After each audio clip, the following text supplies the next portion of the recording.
بسم اللہ الرحمن الرحیم۔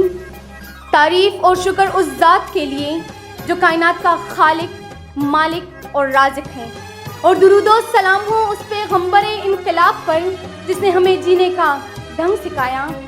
جناب صدر، میرے عزیز باشعور ساتھیوں، السلام علیکم ورحمۃ اللہ وبرکاتہ۔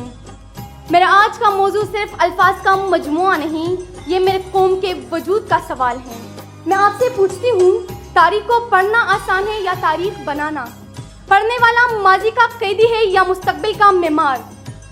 وہ قلم کی سیاہی سے سبق لیتا ہے یا اپنے خون سے ایک نیا باب لکھتا ہے؟ ابھی نہ پوچھو مسافت کی انتہا مجھ سے، ابھی تو چلنے کا ارادہ کیا ہے میں نے۔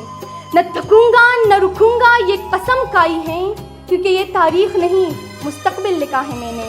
جناب صدر، تاریخ کے ہر ورق پر، ہر سطر پر یہ دو کردار کھڑے ہیں، دیکھنے والا اور کرنے والا۔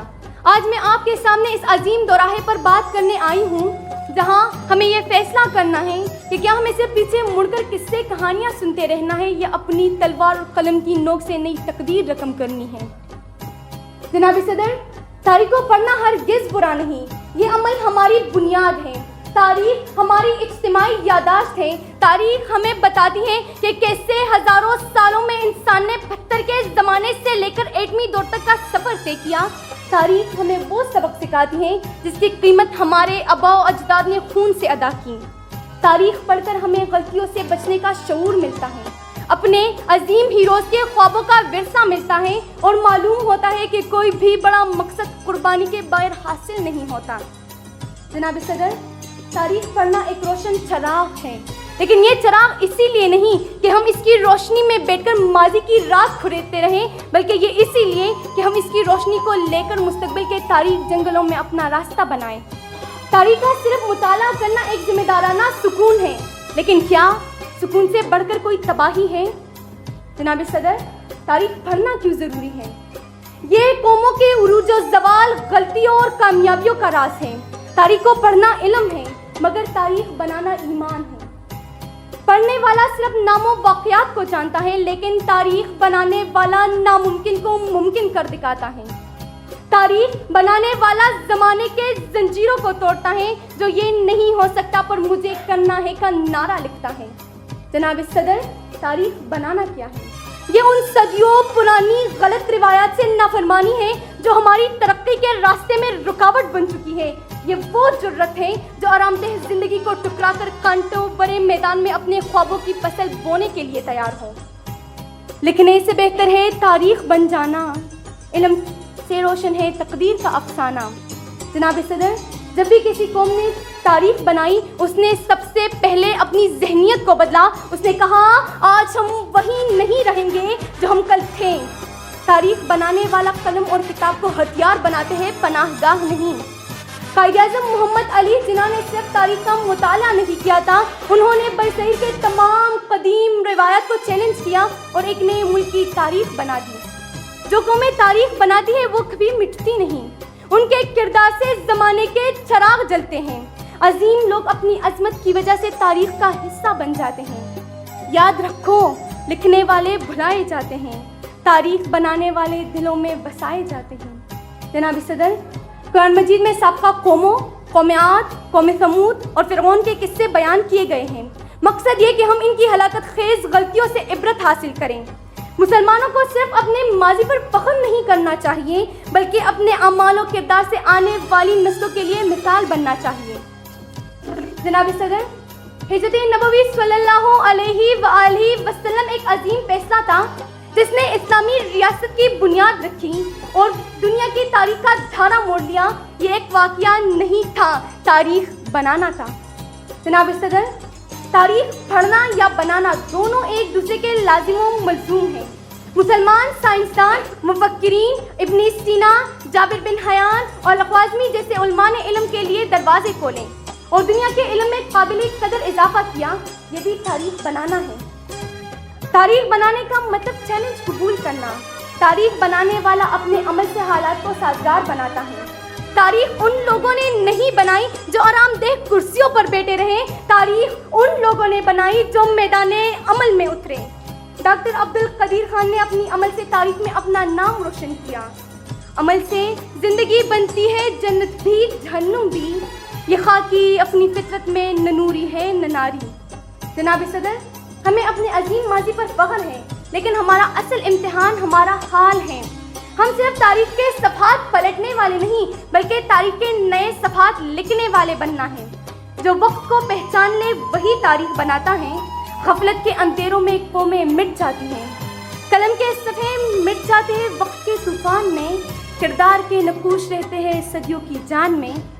جناب صدر، تاریخ بننے کی سب سے بڑی مثال حضرت محمد صلی اللہ علیہ وآلہ وسلم ہے۔ آپ صلی اللہ علیہ وآلہ وسلم نے دور جہالت کو عمل اور ہدایت کے دور میں بدل دیا اور ایک ایسی امت کی بنیاد رکھی جس کی مثال پوری دنیا میں نہیں ملتی۔ جناب صدر، طارق بن زیاد کا سمندر پار کرتے ہی کشتیوں کو جلا کر یہ عزم ظاہر کرنا کہ اب فتح یا شہادت ہی راستہ ہے، اور اسپین میں اسلامی دور کا آغاز کرنا یہ بھی تاریخ بنانا ہے۔ ایک مسلمان کا مقصد صرف تاریخ پڑھ کر جذباتی ہونا نہیں، بلکہ اپنے ایمان و عمل سے تاریخ بننے کی کوشش کرنا ہے۔ خواب کو حقیقت میں جو ڈال دے وہی ہے تاریخ ساز، جو صرف بیان کرے وہ رہتا ہے الفاظ کا محتاج۔ جناب صدر، تاریخ پڑھو تاکہ تمہیں معلوم ہو جائے کیا نہیں کرنا، کہ اس سے عظمت حاصل کی جاتی ہے۔ پھر تاریخ بنو تاکہ آنے والی نسلیں تم سے سبق حاصل کریں۔ پڑھنا راستہ دکھاتا ہے، بننا منزل تک پہنچا دیتا ہے۔ میں ان لوگوں سے مخاطب ہوں جو کہتے ہیں کیا فرق پڑتا ہے، ایک اکیلا شخص کیا کر سکتا ہے، فرق پڑتا ہے۔ ہر وہ عظیم تبدیلی جو دنیا نے دیکھی ایک تنخواہ خواب سے شروع ہوئی۔ تاریخ کے ہر بڑے باپ کا پہلا جملہ کسی ایک دیوانے نے لکھا تھا۔ کیا آپ کو تاریخ پڑھنے کے لیے یہاں چھوڑ دوں کہ آپ کی غیرت سو جائے، یا آپ کو یہ جذبہ دے کر جاؤں کہ آپ اپنے عمل سے تاریخ کو ایک نیا موڑ دیں؟ جناب صدر، سلطان صلاح الدین ایوبی ہو یا بابر اعظم، ان شخصیات نے تاریخ کا گہرا مطالعہ کیا تھا۔ ان کو پتا تھا کہ ان سے پہلے کون کامیاب ہوا اور کیوں۔ وہ تاریخ کے قاری تھے، اسی لیے وہ تاریخ کے ہیرو بھی بن گئے۔ اے نوجوانوں، اگر ہم نے تاریخ پڑھنے سے انکار کر دیا، اگر ہم یہ سمجھ بیٹھے کہ یہ پرانی باتیں ہیں جن کا ہماری موجودہ زندگی سے کوئی تعلق نہیں، تو پھر ہمارا مقدر کیا ہے؟ ہم وہی کریں گے جو ہمارے آباء و اجداد نے ناکامی کے لمحات میں کیا تھا۔ ہم وہی غلط فیصلے کریں گے جو کسی اور قوم نے کیے اور تباہ ہوئے۔ ہم اپنی شناخت کھو بیٹھیں گے، ہماری غلطیوں سے کوئی اور سبق سیکھے گا۔ ہم تاریخ بن جائیں گے، ان کے طالب علم نہیں۔ جناب صدر، تاریخ ایک آئینہ ہے۔ جو قومیں اس آئینے میں اپنا عکس دیکھنا چھوڑ دیتی ہیں، وہ اپنا حلیہ بھول جاتی ہیں، وہ راستے سے بھٹک جاتے ہیں۔ آئیں ہم عہد کریں کہ ہم اپنی شاندار تاریخ کے وارث ہیں، ہم اسے پڑھیں گے اور اس پر فخر کریں گے۔ جناب صدر، ہمیں واپس اپنے سوال پر آنا ہوگا، تاریخ کو پڑھنا یا تاریخ بنانا۔ ہمارے آباء و اجداد نے صرف تاریخ نہیں پڑھی تھی، بلکہ انہوں نے تاریخ بنائی تھی۔ میں آپ سے التجا نہیں کرتی، میں آپ کو دعوت عمل دیتی ہوں۔ تاریخ آپ کو جاننا چاہتی ہے، دنیا آپ کا انتظار کر رہی ہے۔ اٹھو، اپنے میدان عمل کو چنو، اپنا پسینہ بہاؤ، اپنا خواب لے کر آگے بڑھو۔ یہ وقت صرف تماشائی رہنے کا نہیں، یہ ہماری کامیابی کا سنہرا باب ہے۔ فیصلہ آپ کے ہاتھ میں ہے۔ ثابت کرو کہ تم صرف پڑھنے والا نہیں بلکہ زمانے کا دھارا موڑنے والے ہو۔ تیری دنیا میں یہ منظر کیوں ہے؟ کہتے ہیں عقل کا پتھر کیوں ہے؟ زندہ ہے تو بھی، زندہ ہوں میں بھی، پھر ہر طرف یہ شہروں کا کھنڈر کیوں ہے؟ جس خاک سے آدم نے جنم لیا تھا، وہ خاک اب تاریخ کا دفتر کیوں ہے؟ آپ کی سماعتوں کا شکریہ۔